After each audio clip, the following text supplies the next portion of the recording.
प्रश्न है हमारे पास। विष्णु ने अपनी 10वीं पारी में x रन बनाए।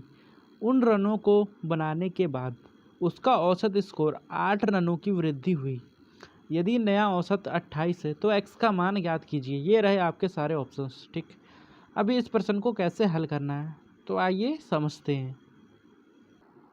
तो प्रश्न कहता है कि विष्णु ने 10वीं पारी में x रन बनाए हैं, ठीक, जिससे उसका औसत 8 रनों से बढ़ जाता है और नया औसत 28 हो जाता है। ठीक, वो 10वीं पारी के रन है ये, ठीक है, केवल और केवल 10वीं पारी के। तो 9वीं पारी में कुछ ना कुछ औसत रहा होगा। ठीक, 9वीं पारी तक जो विष्णु है उसका कुछ ना कुछ औसत रहा होगा। तो मैं मान लेता हूँ 9 पारी तक विष्णु का औसत जो रहा है वो ए रहा है। ठीक, अभी जब 10वीं पारी होती है तो उसका औसत बढ़ के कितना हो जाता है,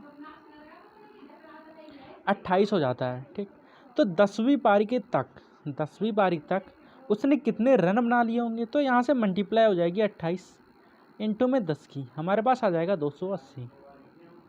ठीक है, ये तो वो रन हुए जो 10वीं पारी के बाद के हैं। ठीक, अब हमें यहाँ से देखेंगे कि प्रश्न कहता है उसके औसत स्कोर में 8 रनों की वृद्धि हुई है। ठीक, तो 9वीं पारी में उसके लिए कितने थे, ए औसत था।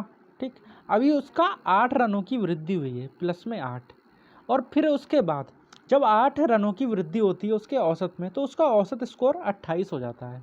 तो यहाँ से हम ए का मान निकाल लेंगे, कितना आ जाएगा 20। इसका मतलब क्या हुआ कि जो 9वीं पारी तक उसका जो औसत था वो कितना था, 20 था। ठीक, अब जो औसत 20 है और 9 की मल्टीप्लाई कर लेंगे, 9 × 20, अब ये हमारे पास योग आ जाएगा। ठीक है, क्या आ जाएगा, 9वीं पारी तक उसने जितने भी रन बनाए उनका योग आ जाएगा। तो यहाँ से हो जाएगा 9 दूनी 18, 180। तो ये 180 वो रन है जो 9वीं पारी तक बन चुके थे, और ये 280 वो रन है जो 10वीं पारी में बने। मतलब 10वीं पारी के बाद टोटल रनों की संख्या।